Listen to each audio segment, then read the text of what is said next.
Cromley chasqueó su lengua bífida. Creo que tuviste la ocasión de leer una de estas cartas antes de que te encerraran en aquel ataúd y te dieran por muerta. El príncipe compartió su sangre contigo para ayudarte, pero quizá el destino tenía otro propósito en mente. Ayudarlo a él. Las palabras de Cromley le hicieron preguntarse si podría drenar la luz del sol de la sangre del príncipe y verterla en otro lugar para curarlo, como había ocurrido en la ciénaga. Cuando Lyra se percató de lo cansada que estaba, el miedo le provocó un escalofrío que le recorrió la columna. ¿Sobreviviría a una extracción tan monumental? Pero saber que el príncipe era quemadura con el que había reído, peleado y corrido durante los últimos 5 años le hizo decidirse. Lo haría. Lo amaba lo bastante como para al menos intentarlo. Tendría que haberlo salvado ya, le explicó a Cromley. La princesa agarró una rosa aterciopelada y la depositó en su regazo. Su perfume era tentador y acusador. Me limité a dejarlo allí. No creía que fuera cierto. ¿Cómo iba a ser posible? ¿Cómo puede ser que todo esto esté ocurriendo? La magia no tiene límites. Considera el modo en que la profecía ha encontrado la forma de unir a su príncipe y a su princesa, a pesar de todos los que han tratado de manipularla. En el modo en que os dio tiempo para conoceros el uno al otro y, para convertiros en compañeros, en amigos y en iguales, Lyra acabó la frase con los dedos. ¿Y si Vesper se casa con la impostora antes de que lleguemos a Nerezet? Él no sabe que soy Lyra. Piensa que la impostora lo es, que ella lo sanará. ¿Y si ya lo he perdido? La guardiana de Lyra le estrechó las manos. Como niña huérfana, decidiste amar a un caballo que en realidad era un muchacho. Y ahora que sabes la verdad, ¿temes que ese amor no sea correspondido y que él se case con otra antes que contigo? Aquel caballo sigue habitando en su interior. Atravesará paredes, romperá huesos y desafiará al destino para estar con su silenciosa chica huérfana. Tuviste el valor de rescatarlo de la ciénaga cuando era un Pegaso. Dime, ¿hasta dónde estás dispuesta a llegar para salvarlo ahora que es un hombre? Haré lo que haga falta. La feroz valentía de Lyra resurgió. La joven se rascó la nariz, y se sintió igual de inepta que Vesper. ¿Cómo se suponía que iba a unir de nuevo ambos cielos? Tengo luz de luna en mi sangre, y el príncipe tiene luz del sol. ¿Es así como se unirán los cielos cuando lo salve? Las piezas del puzzle encajarán cuando llegue la hora. Lo único que tienes que hacer es concentrarte en ayudar al príncipe. Cromley sonrió, dejando a la vista los dientes puntiagudos que hacían que muchos soldados cayeran de rodillas ante ella, horripilados. Sin embargo, aquella sonrisa dio fuerzas a Lyra para levantarse sin que le temblaran las piernas. Era la sonrisa que la había criado y había convertido a una chica huérfana en un miembro más del bosque y, una que tenía un propósito y una familia. Y ese día, Cromley le daría fuerzas para ser la princesa que el príncipe Vesper y los dos reinos necesitaban. Lyra abrazó a la bruja de nuevo y durante suficiente rato como para sentir los corazones de ambas latiendo entre ellas. La joven se obligó a separarse de Cromley para poder hablar. Gracias por salvarme y por ofrecerme un hogar. Representa un gran sacrificio para el espíritu libre de una bruja del tormento y un zorro sílfide.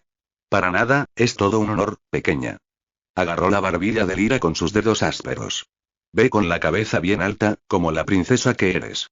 Si tú lo crees, ellos también lo harán, añadió, y señaló hacia el montón de cartas.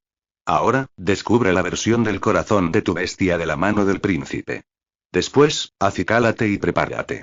Cuando regrese Luce, ambos partiréis hacia Nerezet. Te refieres a que cuando vuelva Luce, nos iremos todos, ¿verdad? Gesticuló Lyra. Yo tengo mi propio papel que desempeñar en este reino.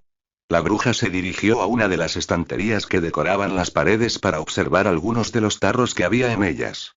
Luego, los colocó en una caja en el suelo y volvió a centrarse en Lyra. Todo irá mejor así, ya lo verás. Lyra notó un tono amenazante en su respuesta. Cuando la bruja miró hacia la puerta, se volvió una última vez para observarla. La joven movió los dedos. Nos vemos pronto y... Cromley inclinó la cabeza hacia un lado y se marchó. Lyra vocalizó las palabras te quiero antes de que la puerta se cerrase. Como sabía que Cromley no la habría escuchado, ordenó a sus grillos que se colaran por debajo del umbral para que la siguieran. Había negociado por ellos para entregárselos a Cromley, por lo que le pertenecían. Se quedarían con ella, le cantarían y le harían compañía hasta que Lyra y Luce regresaran. Aquello le aportó una sensación de alivio. Acicálate y prepárate. La princesa se quitó la ropa, se lavó con el agua que había en la cantimplora dentro de la bolsa que le había robado a Vesper, y se secó con los pétalos de rosa. Las prendas y los vestidos que estaban tirados por toda la habitación, raídos y llenos de polillas, la esperaban. Después de encontrar ropa interior limpia, buscó el vestido que su madre llevaba en el retrato como reina recién casada. Aunque empezó a picarle la nariz del polvo, Lyra se enfundó el vestido vaporoso de seda hecho trizas y del mismo tono rosa que las piedras del lago de cristal. Acto seguido se guardó el talismán de Crowny bajo el escote y se cubrió los hombros con una túnica de terciopelo del mismo color verde esmeralda que el césped por el que había caminado. Bordados y encajes decoraban el escote del corpiño y los dobladillos de la falda, como si fueran vides y pétalos marchitos. En algún momento, el vestido había estado decorado con cuentas y gemas, pero las habían arrancado y solo quedaban hilos sueltos. El vestido era espectacular, pero cuando Lyra se contempló en el espejo, llena de cicatrices y sin pelo, con las botas sucias en lugar de con unos zapatos elegantes, se percató de que parecía un saco de pulgas. Aquel mal aspecto complementaba sus peculiaridades. No como la perfección, que les hubiera restado valor. Una sensación de humildad hizo que se sonrojara, e hizo que las venas bajo su piel fueran aún más prominentes incluso a través de su tono grisáceo. No se parecía en nada a sus padres, y nunca lo haría. Lo único que podía esperar era volver a parecerse a ella misma, que algún día el tinte gris que le cubría la piel se difuminara para que su pálida tez volviera a brillar. Sus imperfecciones resaltaban con aquel tono. Cada cicatriz tenía una historia detrás, cada morado y arañazo eran el principio de otra. Pruebas de una gran resistencia. Quizá aquel era el verdadero reflejo de su madre y su padre. Lyra se repitió un mantra una y otra vez mientras le echaba un vistazo a las múltiples cartas de Vesper. Mi príncipe. Mi reino. Mi vida. Era su grito de guerra. Silencioso pero poderoso. Las polillas volaron a su alrededor, repitiendo sus pensamientos. Mi vida, mi vida, mi vida. La princesa por fin comprendió su propósito. Su identidad. Haría que sus padres se sintieran orgullosos y, reclamaría lo que les habían robado, salvaría al príncipe del reino de la noche y uniría el sol y la luna. Haría lo que hiciera falta para llevarlo todo a cabo. 25. Sobre la vida y la muerte. El ejército de Eldoria con más de 200 soldados escoltó a Griselda y a la comitiva de la princesa hacia la escalera de hierro que llevaba hasta Nereseth junto con los caballos reales. La infantería empuñaba alabardas para cortar las vides y abrirse camino a través de la madreselva, de modo que todo el séquito de la boda real pudiera avanzar sin problemas. Cuando llegaron a la escalera, la mitad de los soldados se apostaron en la base del monte Astra y acamparon alrededor de los arbustos de rosas de panacea para esperar el retorno triunfante de sus nuevos reyes. La otra mitad acompañó al resto de la comitiva a través del terreno nevado del Reino de la Noche, hasta la fortaleza de Obsidiana. La reina Nova había enviado a su propio ejército aunque no era tan numeroso a causa de la enfermedad que asediaba sus tierras para encontrarse con los invitados del Doria y asegurarse de que completaban su trayecto por las escaleras y a través del Grim sanos y salvos. La reina bajó el puente levadizo sin pensárselo dos veces, ya que el bienestar de su hijo era su prioridad. Había un pacto de sangre que garantizaba la paz entre los dos reinos, y una vez se celebrara la boda, ambos estarían unidos de nuevo bajo el mismo cielo. Tanto Nereseth como Eldoria necesitaban aquella unión, por lo que la amenaza de guerra no tenía sentido, y estaba completamente obsoleta. En Eldoria, donde la princesa de verdad esperaba en su habitación llena de polvo, 40 guardias vigilaban la muralla exterior del castillo, la verja trasera y las almenas. Y utilizaban hachas para cortar las vides y crear caminos temporales bajo el sol. Los pueblerinos permanecieron dentro de sus casas, mirando a través de cualquier agujero entre la hiedra que cubría sus ventanas, esperando sentir pronto el suave brillo de la luz de la luna que acabara con aquella plaga. Dentro del palacio de marfil, las cortinas estaban corridas y los pasillos y las habitaciones estaban abandonados. El silencio reinaba en todas las estancias, interrumpido solo por los graznidos de Tana desde algún lugar de las torres más altas. Había 5 guardias vigilando el pórtico que daba al jardín real. Griselda los apostó allí con espadas. Era una medida preventiva contra su temor de que Elusión pudiera echar a perder todos sus planes y sus malvadas maquinaciones. La reina regente tenía motivos para tener miedo. Crowny se encontró a Luce escondido donde se unían los pasillos norte y este, en la esquina de la entrada del jardín. Un Erwan embelesado junto con sedimentos y brinco estaba escondido junto a él. Los vendedores tenían las cabezas pegadas, posicionadas bajo la luz de un faro mientras observaban el interior de la caja de brinco y susurraban. La bruja se apoyó contra la fría pared de mármol, deseando tener su bastón para caminar por allí.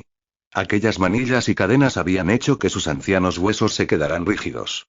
En la distancia, los soldados doblaron la esquina mientras debatían sobre una variedad de temas, desde quién sería el guardia real de los reyes hasta lo hermosa que estaba la princesa con su vestido de novia y el hecho de que era una lástima que tuviera que cubrirse el cuerpo con la capa de cielo nocturno durante su viaje a Nerecet.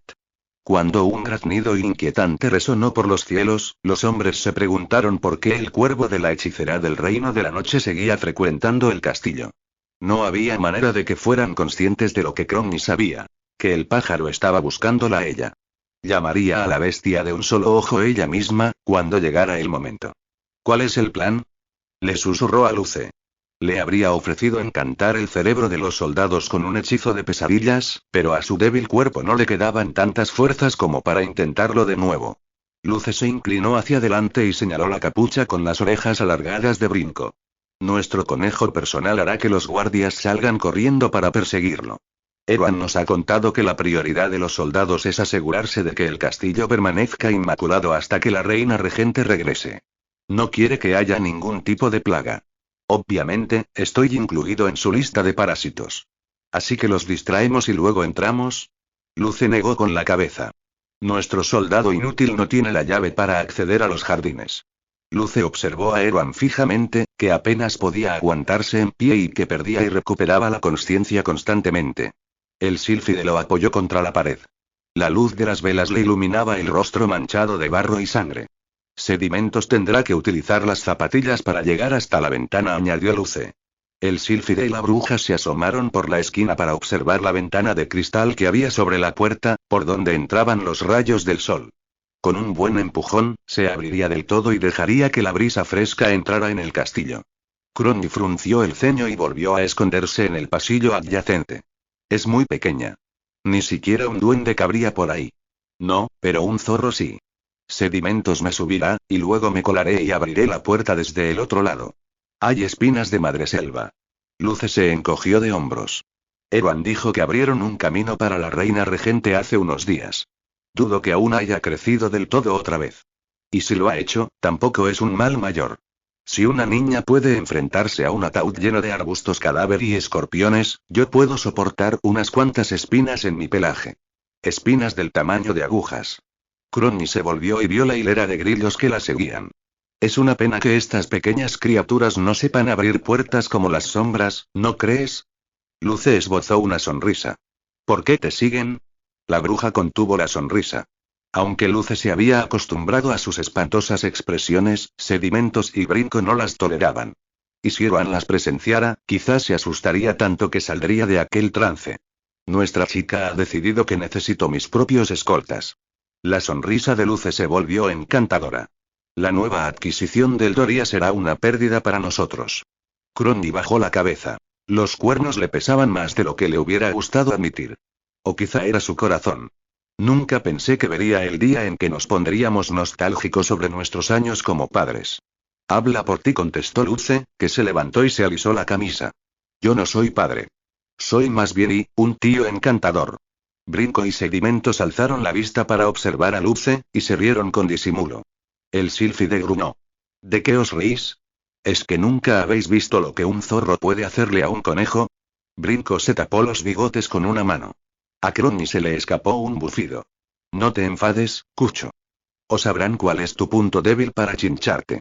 Y tus sentimientos son prematuros. Aún tienes que llegar hasta el final, tal y como prometiste. En relación a eso, y Luce apretó los labios. Cuando vuelo, me convierto en un espíritu y de viento y aire. Aunque recupere mis alas y sus facciones reflejaron un entusiasmo contenido, como si ya pudiera saborear aquella gloriosa posibilidad, no podré llevar a Lira a no ser que sea lo bastante pequeña como para caber en mi bolsillo. Solo puedo llevar mi peso y el de mi ropa sobre mi espalda. ¿Quieres que vuele solo igualmente para detener la boda? No, tenéis que ir juntos. Puedes utilizar tus alas y tu talento de sílfide como distracción cuando lleguéis allí para abrirle camino a la princesa y que pueda curar al príncipe. Luce se asomó por la esquina para asegurarse de que los guardias seguían ocupados, y luego retrocedió de nuevo. Pero si no consigo levantar el vuelo, ¿cómo llegaremos hasta Nerecet a tiempo? Es un viaje de 3 días a caballo. Edith. Hace unos minutos, en las mazmorras, le regalé uno de los últimos recuerdos de la Extrimosa. No tiene nada que ver con los asuntos de ambos reinos, así que no estaré interfiriendo en nada. ¿Le diste un recuerdo? Uno que contenía un pequeño hechizo. El recuerdo más importante sigue aquí, afirmó Crondy mientras se daba unos golpes en la sien con el puño. El hechicero tenía un elixir especial.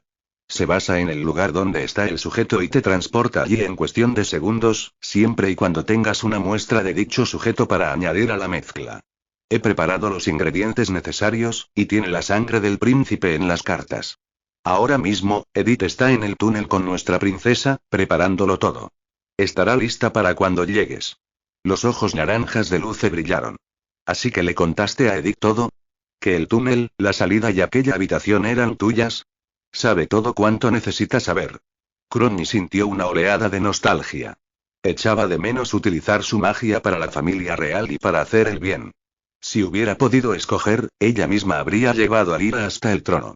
Habría visto cómo la hija del rey Kiran triunfaba. Sin embargo, aunque las cosas no irían así, la bruja aún tenía un papel muy importante en todo aquello. Y Tana la ayudaría a llevarlo a cabo. Luce frunció el ceño. ¿Estás convencida de que Edith será capaz de manejar los hechizos y el elixir?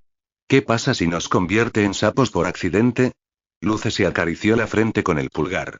Dudo que ni siquiera yo pueda hacer que las verrugas sean atractivas. Crony puso los ojos en blanco. Es una cocinera. Está acostumbrada a leer recetas, a mezclar ingredientes y a removerlos. Y siente respeto por la naturaleza y por devolverle lo que le han arrebatado. Eso es todo lo que requiero de ella.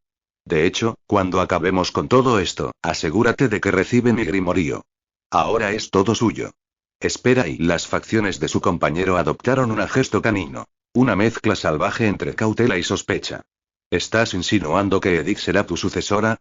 Sí, heredará mis habilidades de bruja del tormento muy pronto. Entonces te vas de verdad, como dijiste en la carta que me dejaste. ¿Por qué? ¿Y a dónde? Es demasiado tarde para unirte a otros inmortales en los cielos. Ya tomaste aquella decisión hace años. Puede que aún haya una forma de que logre llegar a los cielos, respondió Crony en un tono misterioso. La expresión de Luce parecía una herida abierta. ¿Planeabas despedirte? Me refiero a un adiós de verdad. Una carta aburrida no es suficiente cuando nos hemos cubierto las espaldas durante 12 años. Ya basta de cháchara. Tenemos que llevar a cabo este plan. Crony había escogido no decirle a Lyra que el príncipe Vesper estaba a las puertas de la muerte. La muchacha ya tenía bastante información que procesar y peso sobre los hombros para demostrar su fuerza. Ojalá pudiera hacer algo más por ella y, ojalá pudiera intervenir y, decirle a Luce todo lo que sabía de los crímenes de Griselda, explicarle que las pruebas de ello que estaban creciendo en la cabeza de la reina regente y le manchaban las manos. Aquella estúpida promesa de no interferir se había convertido en una maldición para la bruja. Quiero saberlo, susurró Luce, y Crony regresó a la realidad. Mancha y, Lyra y yo volveremos a verte cuando regresemos. Preguntó, y le agarró la muñeca con delicadeza. Crony se quejó por el dolor cuando el sílfide tocó las heridas que le habían hecho las cadenas. Luce frunció el ceño y subió la manga de la capa de la bruja para pasar un dedo sobre las laceraciones. ¿Qué es esto? Murmuró. ¿Estás sangrando? ¿Has oído eso? Interrumpió uno de los guardias que estaba al otro extremo del pasillo. Al doblar la esquina, por allí, venía del ala este y varios pares de botas se aproximaron en su dirección. Luce empujó a Brinco, y el duende se tropezó con su caja. 10 ratas salieron corriendo, e hicieron ruido con las uñas contra el suelo de mármol. Brinco las guió en la dirección correcta con sus patas de conejo, y sus largas orejas se zarandearon a causa del esfuerzo. Chillidos agudos y colas delgadas avanzaron hacia donde se encontraban los guardias. Me quedan 2 cosas por hacer, murmuró Erwan de repente, despertándose poco a poco de su trance. Tengo que demostrar que soy un hombre. Crony tapó la boca del soldado con la mano. Luce le hizo un gesto con la barbilla a Brinco para informarle de que retrocederían por donde habían venido, hacia las mazmorras y el túnel secreto. Ya había cumplido con su parte del plan. El duende les deseó buena suerte y se marchó dando saltitos. El sonido de sus pies peludos no se podía discernir entre el ruido de la manada de ratas correteando por el castillo, el ruido metálico de las espadas y los gritos de los guardias en el pasillo adyacente. Agarrad a los roedores. La reina regente nos cortará la cabeza si los dejamos sueltos. Pilla a ese y, allí. Esas 3 se dirigen al piso de arriba.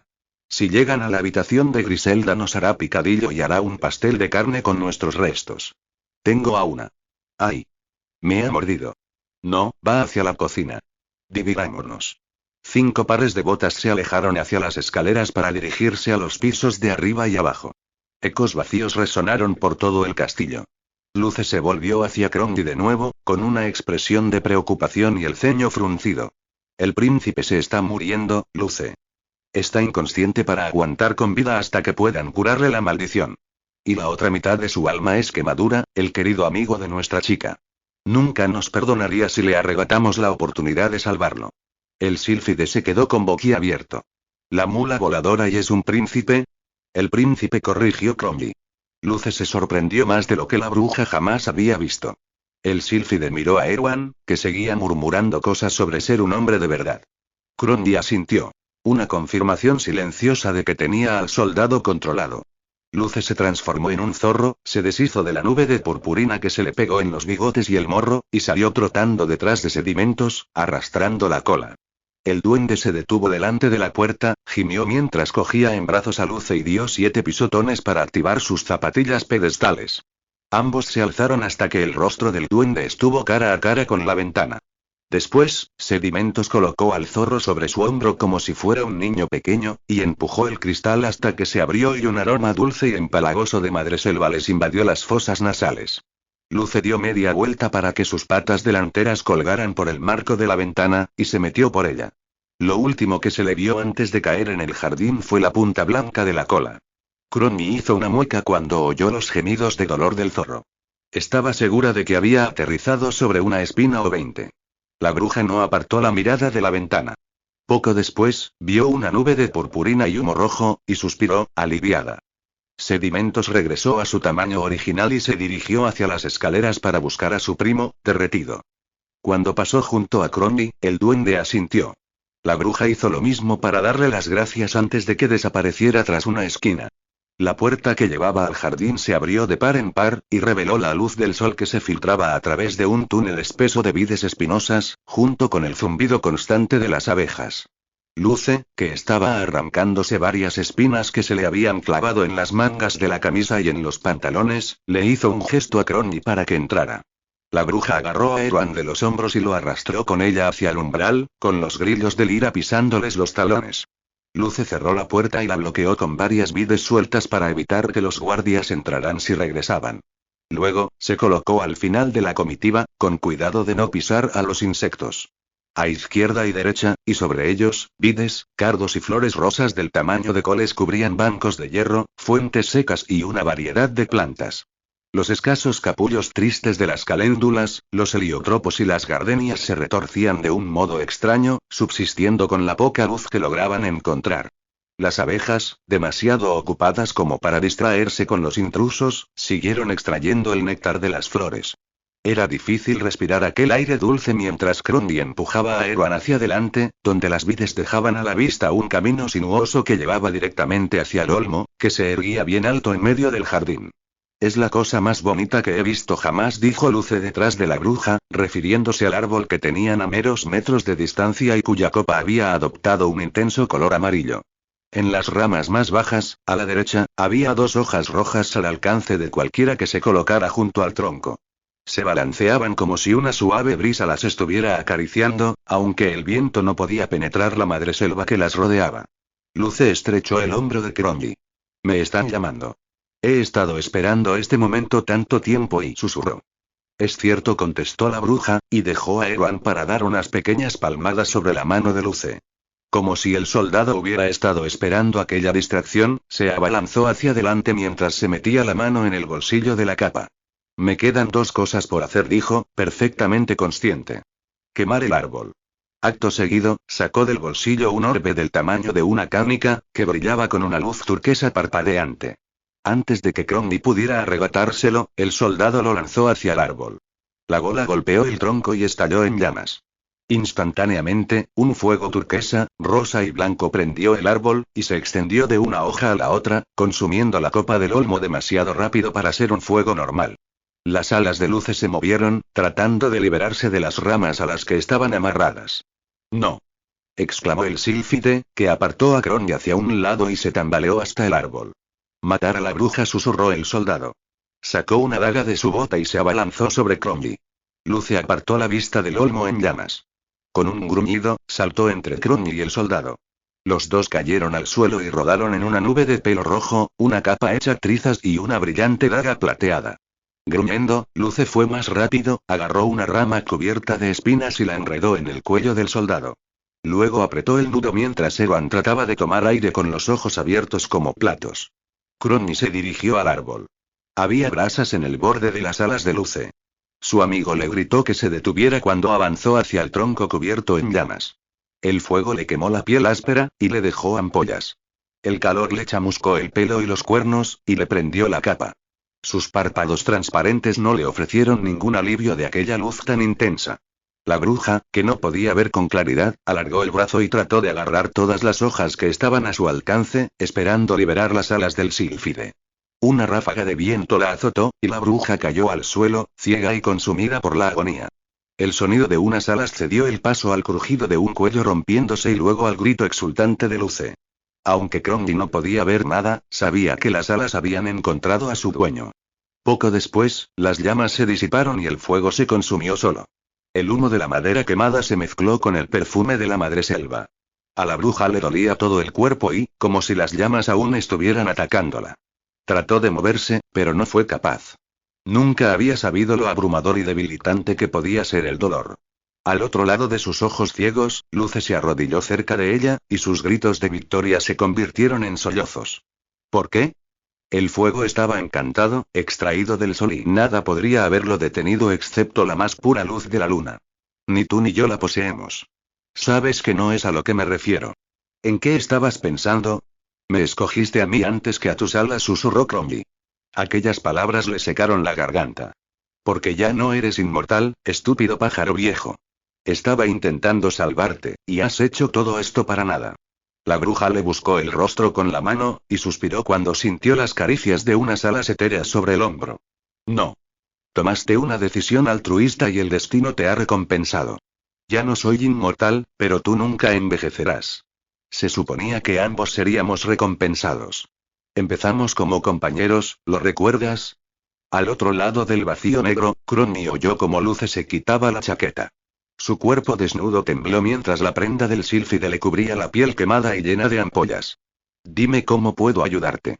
A Luce se le quebró la voz, y apoyó las manos sobre la tela de la chaqueta con la delicadeza de una gota de lluvia. Una brisa fresca la alivió momentáneamente.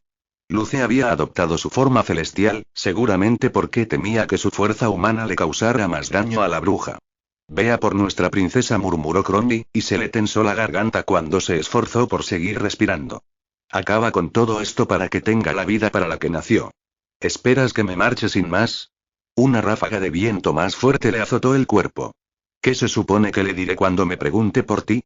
Que la noche por fin ha llegado para mí, querido Chucho. Que ahora me acuerdo de lo que se siente al cerrar los ojos y sumirme en el olvido. Pero debes contárselo después de que se cumpla la profecía. Luce rugió. No se suponía que tenía que acabar así. Es la única forma en que puede acabar. El sílfide respiró profundamente. El precio a pagar por devolver a la vida un alma que estaba al filo de la muerte era tu propia vida. Lo sabías desde el día en que Mancha llegó a nuestras vidas y sin embargo nunca me lo contaste. Y tú nunca debes contárselo a ella. Nunca en toda su vida. Ahora márchate, o todo lo que hemos hecho será para nada. Luce aulló. Era el grito desamparado de un animal que había caído en una trampa y se había visto obligado a cortarse una extremidad. Ráfagas de aire intensas se formaron en el jardín y zarandearon todas las vides y las hojas que rodeaban a la bruja, removiendo la tierra que había bajo ella. Crony no necesitaba que ver para saber que Luce había desaparecido. Podía sentir su ausencia en el silencio. En la quietud. Hasta las abejas habían dejado de zumbar, ya que el humo las había ahuyentado. Con cada respiración punzante, con cada latido de su corazón, su piel lloraba. No estaba segura de si podría aguantarlo bastante, pero tenía que hacerlo.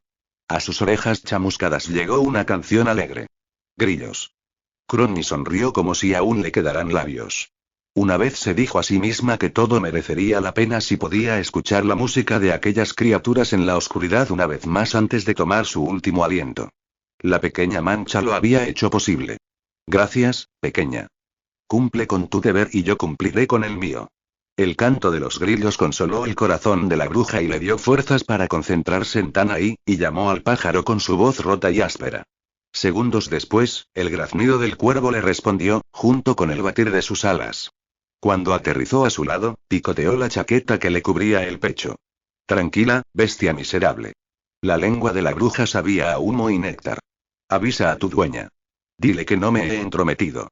Que todo lo ha llevado a cabo el destino. Estoy a las puertas de la muerte. Ahora ella será mis ojos. Todo debe acabar en el momento adecuado. Crowny esperó que Yadia por fin le abriera su mente y su corazón. Tenían temas pendientes, y quería hacer las paces antes de morir. El gran pájaro se acurrucó contra su cuello, y sus plumas suaves se convirtieron en un tormento agradable para su piel magullada. Los grillos cantaron más fuerte mientras la bruja esperaba, como si pudieran ver el último recuerdo de la Lagrimosa en su mente, deseando escapar de allí. Quizá eran capaces de ver el modo en que todo se había alineado a la perfección. Muy pronto, todo volvería a ser igual que en aquellos días de oro antes de que Crowny robara los últimos alientos del hechicero y dividiera el mundo en dos. 26. Invasión, dulce y salvaje. Al otro lado de la celosía del santuario de Nunca Noche, se encontraba el príncipe Vesper, tumbado en la tarima sobre un cojín de flores de luna y ramas. A unos metros sobre él, y con la ayuda de 4 astas de madera, habían colgado telarañas de cristal que brillaban con la luz ceremonial de la estancia. El humo fragante del incienso de canela tranquilizaba y anclaba el espíritu del príncipe a su cuerpo inerte. Vestido con un traje de la realeza, un abrigo con pelo de animal, calcetines y botas, el joven tenía un aspecto noble y elegante. Y los que vigilaban el lugar comentaban lo mucho que se parecía a su padre, que había fallecido ya hacía muchos años, pero solo en su constitución. En todos los sentidos, Vesper parecía estar muerto, o más bien como si nunca hubiera estado vivo.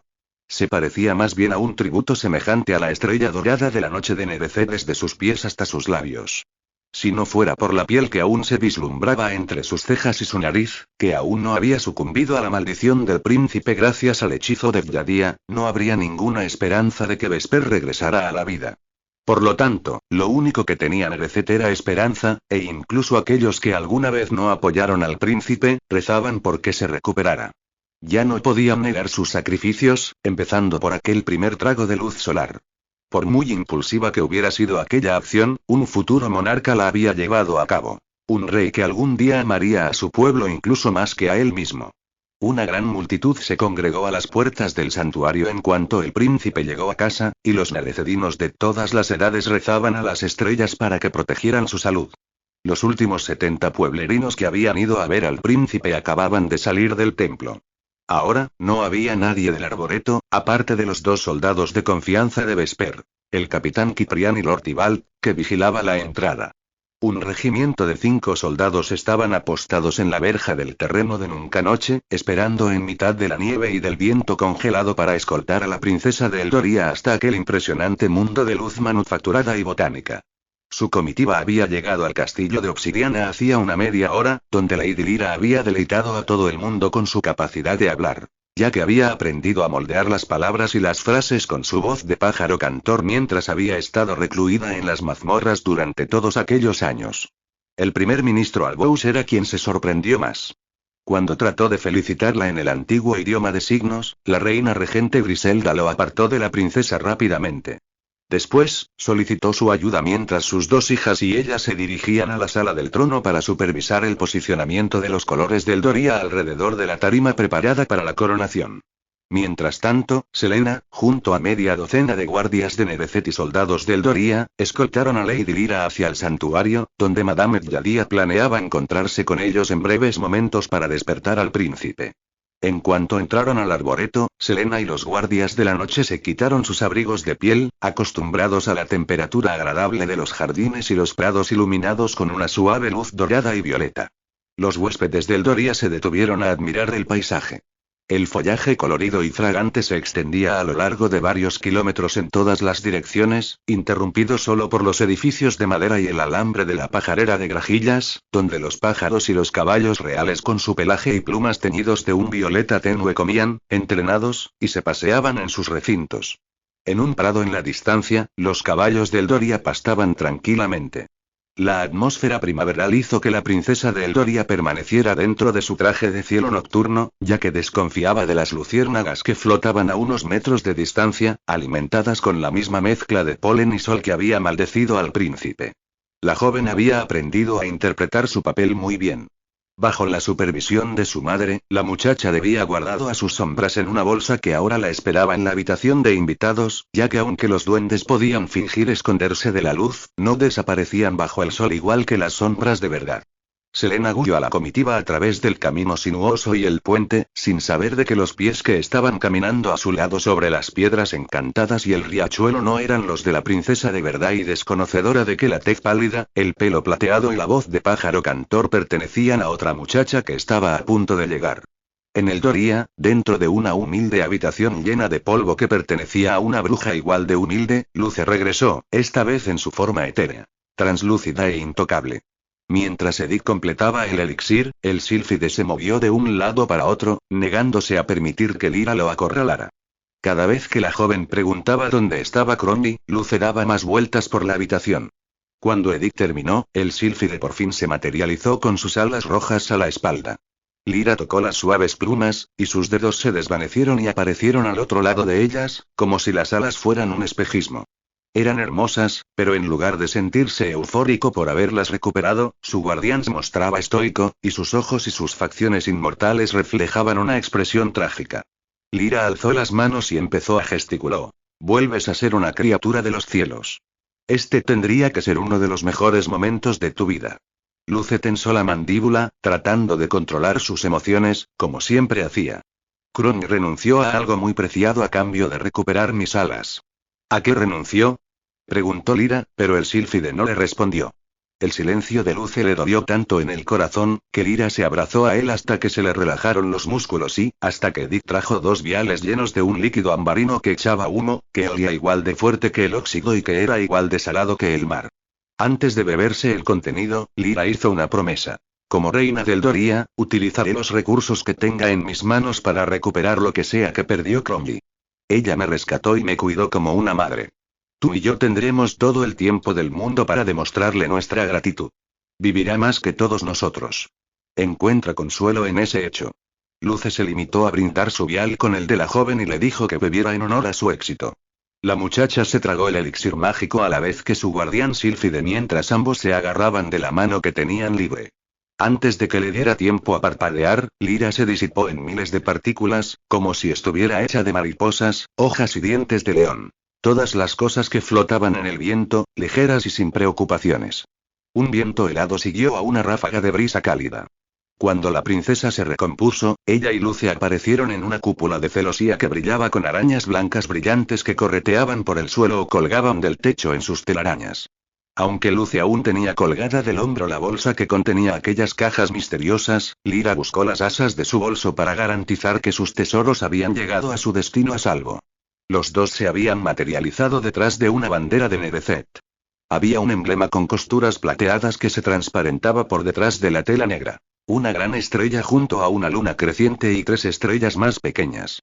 Sobre sus cabezas, los tablones de madera entrecruzados formaban el techo. La luz que provenía del exterior los iluminaba con tonos violetas y dorados.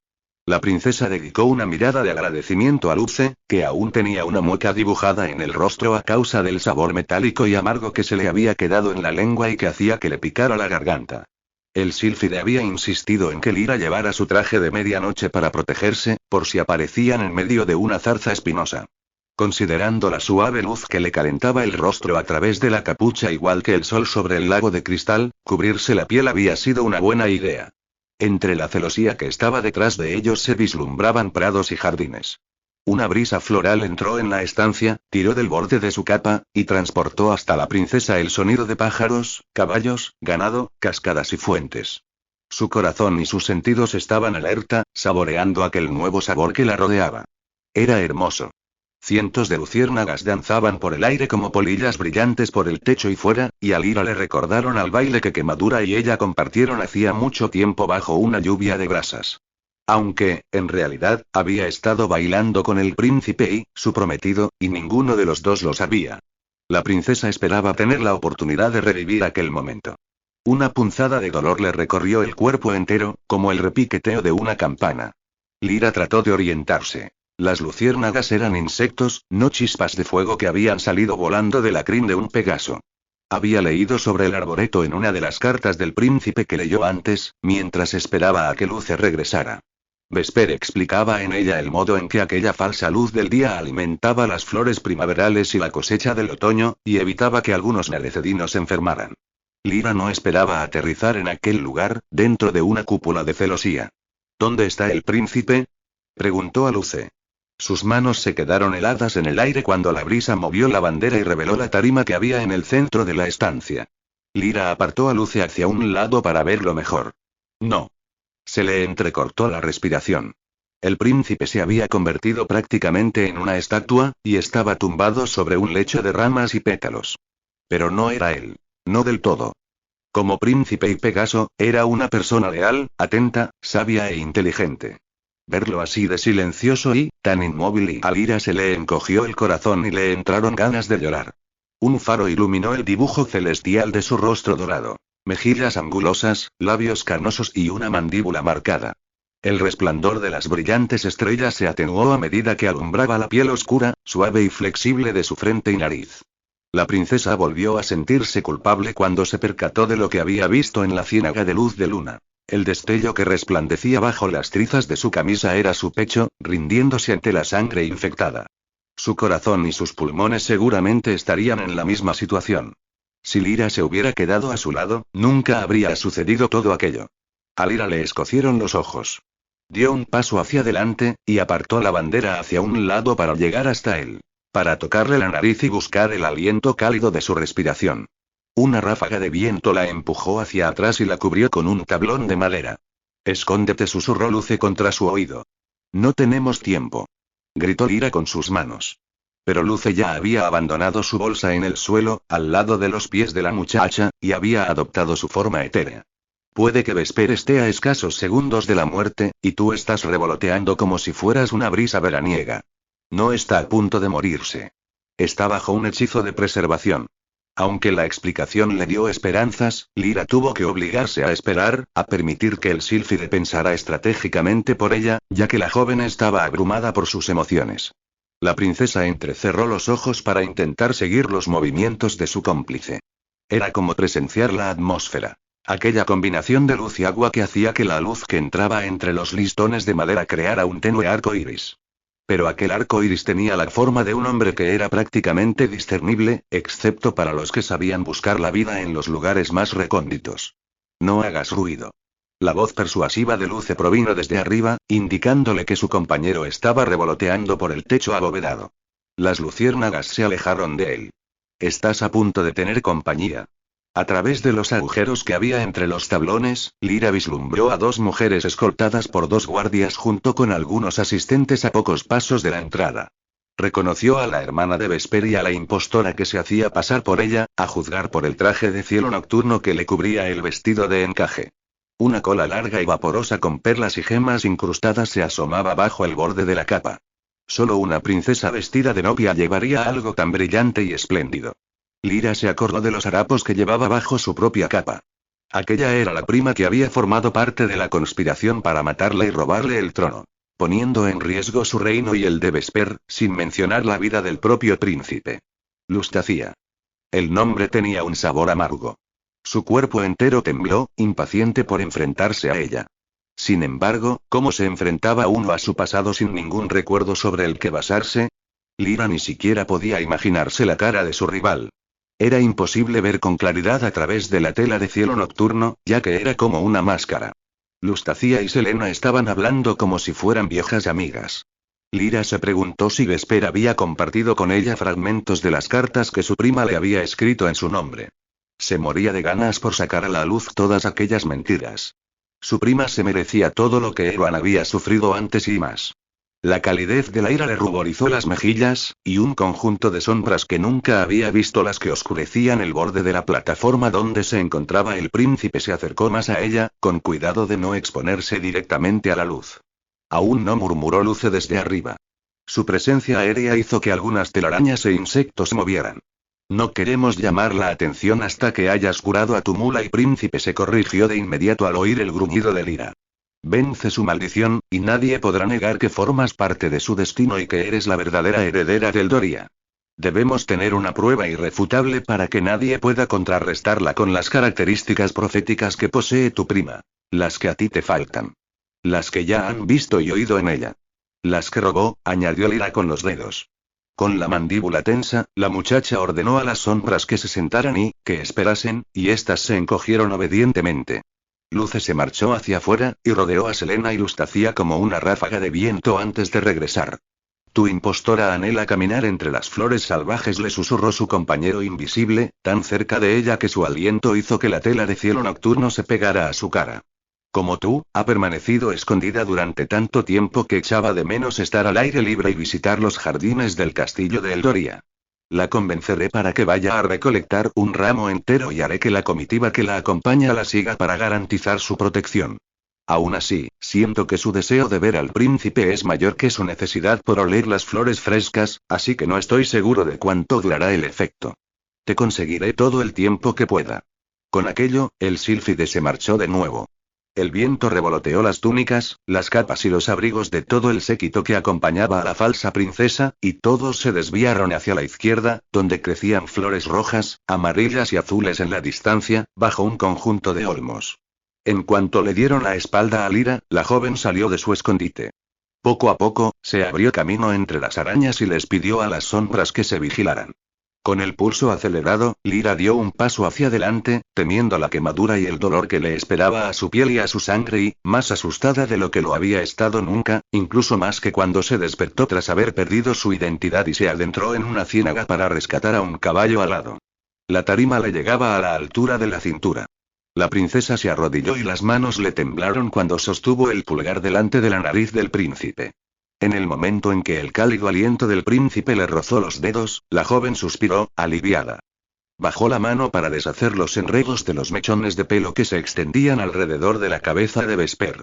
Solo las puntas seguían siendo oscuras, ya que la plaga dorada había contaminado el resto, y eran igual de suaves que la crin de quemadura.